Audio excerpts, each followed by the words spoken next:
It's time for the 1430 Connection on 1430 WNAV and 99.9 FM, spotlighting news, newsmakers, and important community issues. Now, with this week's edition of the 1430 Connection, here is WNAV news anchor Donna Cole. Welcome to the 1430 Connection. I'm Donna Cole. Today I have the pleasure of speaking once again to U.S. Marine Corps Reserve Major Pete Smith. Pete, thanks for joining me today. Well, thank you, and I'm glad to be here to do this interview. There's a couple things we want to talk about, but first a little bit about you for people that might not know you, and I don't know how that would be possible in Anne Arundel County, but you are a former Anne Arundel County councilman. You're currently the Anne Arundel County Military and Veterans Liaison, and you head up the new Anne Arundel County Veterans Service Coordination Center, and congratulations on that because that is relatively new, yes? Yes, that's correct. And this center, according to the press release, says that it will assist in the navigation of available resources, promote activities that serve veterans of all ages, and collaborate with other service providers to address critical issues. Does that sound about right? It does. It's a relatively new thing that the county executive wanted to do to help service veterans when he had his team together, the transition team, when he first got sworn in. And so part of that was actually to come up with a methodology to be able to focus on veterans. Usually when veterans call in to the county, they are haphazardly sort of routed to various different organizations when they need services. And so this was a way to consolidate that process and to use current positions that we already have to be able to facilitate those service members or previous service members getting assistance. So it's not actually a center like where you would walk into, yes? Correct. It's not a brick and mortar facility, so the end state was to be able to do something like that eventually. But unlike the movie Field of Dreams, where you build it, they will come. I think with government, the intent is to make sure that the demand is there before we build something like that physically. And so what we did was this is sort of like a virtual process. We have staff from the internal government from various departments that usually work with citizens. And in each one of those departments, they have a POC who's being trained on how to deal with veterans. The intent is to be able to educate those internal staff members on those most likely cases that would come to them if they are veteran related, or to route them to the state and or federal entities that's responsible for the questions that they have. Because at the end of the day, the county has very limited ability to address specific veteran issues like VA claims and things like that, because the lion's share of those requests that come in are for that, and that's at the state and federal level. Right, and that's what I was going to ask you. Is this redundant because the Maryland Department of Veterans Affairs helps veterans with, for instance, filing or for state programs that they help with, including burial? Then, of course, the federal government is where the money comes in for claims. Correct. So what exactly are these just routing phone calls, basically? So there are a couple things. Like there are some county things that we actually assist with. For example, your property tax. There are veteran-related programs.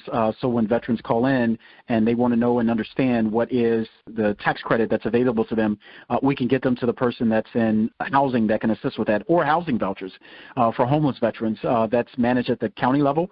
We have housing vouchers that are given out to veterans specifically that can assist them with getting into proper housing. And so there are a number of things like that are, or community organizations that assist with veterans and volunteers, programs that if veterans want assistance with, we can route them to those county-like entities, food banks, things like that. The federal stuff and state stuff is still in place.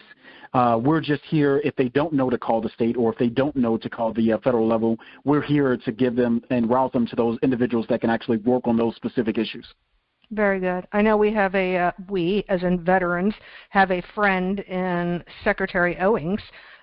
Yes, George, he's awesome. He really is awesome. And for those that don't know him and you are a veteran, please do get to know him because he will go out of his way to help all of our state veterans, and including me, has done that.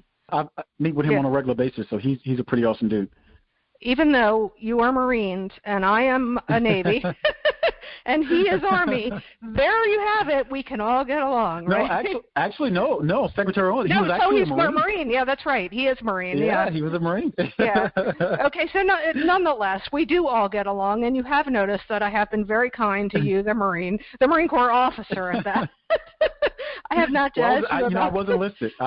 I was enlisted for 10 years before I got commissioned, so I definitely worked my way up. But still Marine. Yeah, that's true. We can't let this go. We've got to do this to one another. It's part of the unwritten rule of being in service. Yes, ma'am. All right, Pete, we're going to take a quick break. We'll be right back on the 1430 Connection.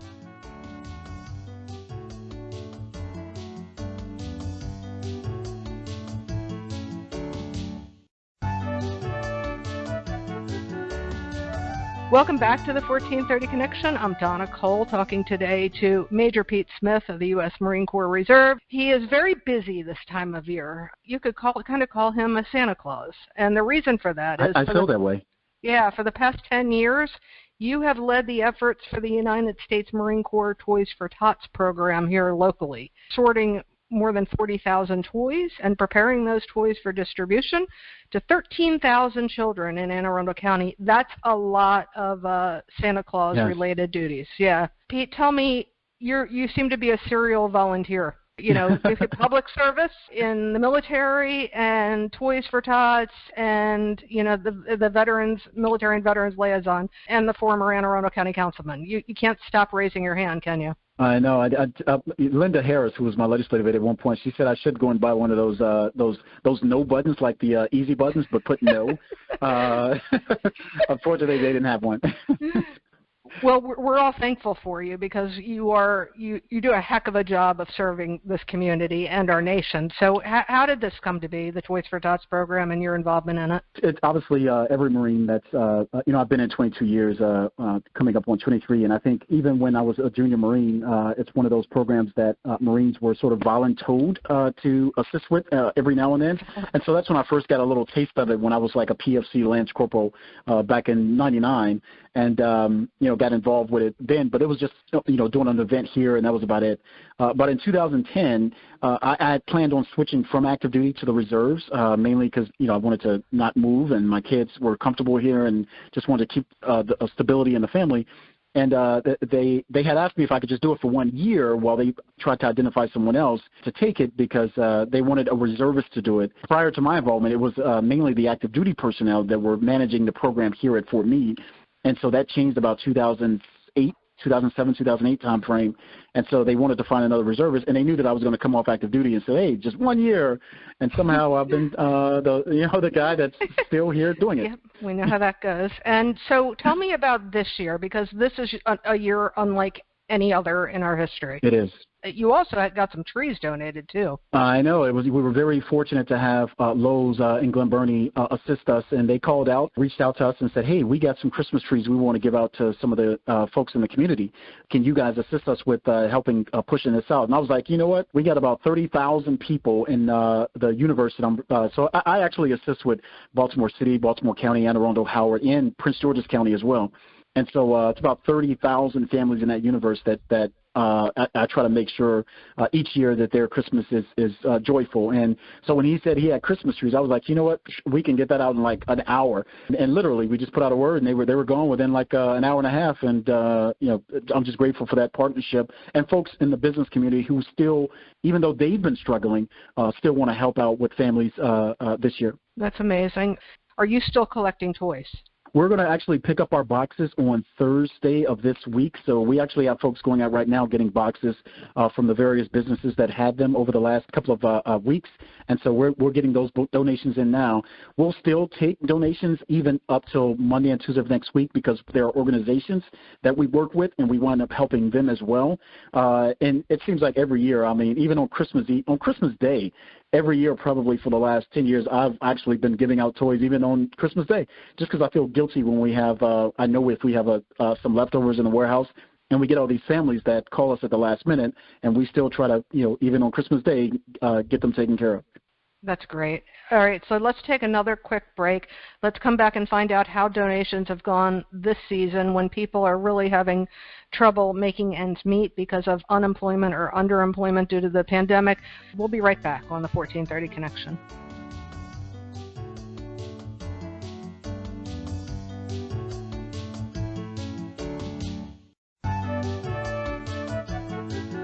Welcome back to the 1430 Connection. I'm Donna Cole, talking today to Major Pete Smith in the U.S. Marine Corps Reserves, who's heading up our local efforts for Toys for Tots and has done so for many years and through many toys.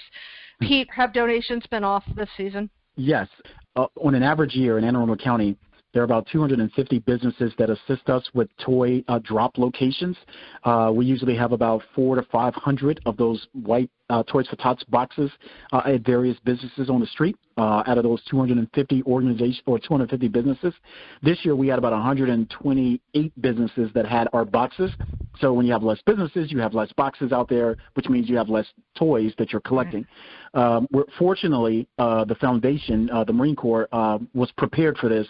And what they had decided to do was that if we were going to be deficient in some of our collection, to let them know, and they would just ship us more toys.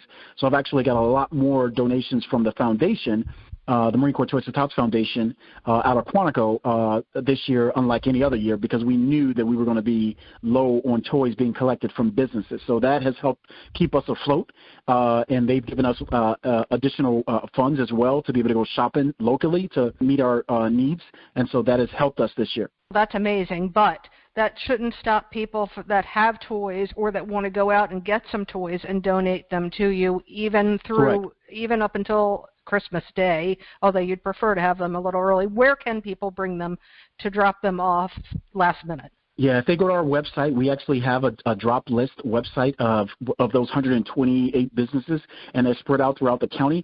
If they just go to toysfortots.org, they'll find that on the website when they get to Anne Arundel County specifically, and they'll see all of those businesses and locations on there. And just to reiterate, the foundation did ask that we still try to source locally and to come to them sort of as a last reserve, because like me, there are another 600 or 700 coordinators like me throughout the country that are also dealing with the same sort of circumstances. So they want to make sure that they can help the ones that really need it. So if we can get those toys locally, that'll just help another coordinator somewhere in this country that might need those resources that the foundation is pushing to them. So that's why we're still trying to source locally. Where are you right now? I'm obviously talking to you over the phone, not in the studio as we have done in the past. Yeah. Where are you right this minute? I'm actually at the warehouse bagging for families to make sure that we can keep on our schedule on Sunday, December 20th. For folks that do want to help us, I-5 City, it's a church there in Glen Burnie off of near BWI Airport. We're going to be delivering about 2,000 families worth of donations. So if anyone who's listening want to help, that is the place we're going to need them on Sunday from about 9 a.m. to 3 p.m.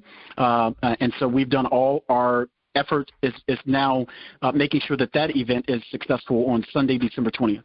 And again, where is it that you want them to meet you? I-5 City. If they Google I-5 City, it's there in Glen Burnie. They have a sign-up website, or they can go to our Toys for Tots website that I mentioned earlier, toysfortots.org, and they get routed to Anne Arundel County. If they can sign up to volunteer, we're going to need drivers on Sunday, December 20th, to ensure that we can get all of those families serviced between that 9 to 3 p.m. Time frame that we're promising. And this is all socially distanced work, right? It is. Here's the great part. The reason I chose to do deliveries this year instead of families coming to our warehouse, coming to the community college, because we've normally done the community college, Anne Arundel Community College distribution. We canceled that this year. And so with the deliveries, the volunteer never even has to leave their vehicle. What happens is they drive up to one of the stations, they pop their trunk, one of the church volunteers places the two families, at a minimum, I think it's two families, bags worth of donations that we're bagging right now in this warehouse, and they close the trunk. The driver is then given two forms, two papers with addresses on them that are probably close to each other, because we've sorted these addresses by location and city, so you're probably going to go to the same street more than likely, and then they call the family that's receiving them when they're en route. They leave the donations on the porch when they open the door, and they go back in their car, and that's it. They never even have to come in contact with any of the people that they're delivering the toys to. When we stop this interview, I'm gonna get the information so that I can do this on Sunday with my daughter. And that's an important part. You have kids. You have young kids. They've seen you do this over the years, I'm sure. Yes. This has to instill in them a sense of service and helping others. Have you seen that? It's my goal. I hope, there's this saying that says, children may not listen to you, but they will always mimic you. And so my goal is to show them that example, and hopefully they'll learn that service is actually an admirable trait to have, that it's not just about us, right? It's about our community and the folks that depend on us. We've been very fortunate. I'm blessed. I got a lot of things to be happy about. And so I want to make sure that I'm able to contribute and do what I can to make not just my household successful, but my community successful. So what's on your to-do list next? And do you ever stop going? I mean, you're obviously type A. Like, there's no slowing you down. And I see the workout videos too on the Facebook feed. Facebook feed. Well, for me, I'm just trying to still be an asset to the community. It's I was doing the Tots for Tots before I even got on the council, and I'm doing it and trying to show people I didn't just do it for that. I'm doing it now, even after that, because this is who I am. And so I just want to continue to be a resource for the community. We still do our suit drives. We haven't done it this year because of COVID, but we've collected over 3,000 suits for the next drive, that the next event that we have next year, once COVID is sort of under control. And so for me, it's just, and I would encourage anybody to just try to shed a little love to your neighbor and do something positive, because it always comes back to you tenfold. Okay, how about another election, another position in your future that's going to require a run for something? What's that position going to be? I'm not. At this point, it's just a matter of just sort of keeping a positive sort of outlook on the future. If the community at some point something comes up that they think that I would be of value added to, great. If not, I'm still a value added to the community, even though I'm not in office. And so I don't ever want to feel like I have to be in office to make a difference, right? And so that's always been my sort of mindset. Well, I can't thank you enough for all you do for the community. I am planning currently to help you on Sunday. And yes, ma'am. Again, I mean, really, sincerely happiest of holidays to you, and thanks for making so many other people's holidays complete. No, thank you. Thank you for just keeping the community informed. This is Donna Cole on the 1430 Connection. We will see you next week.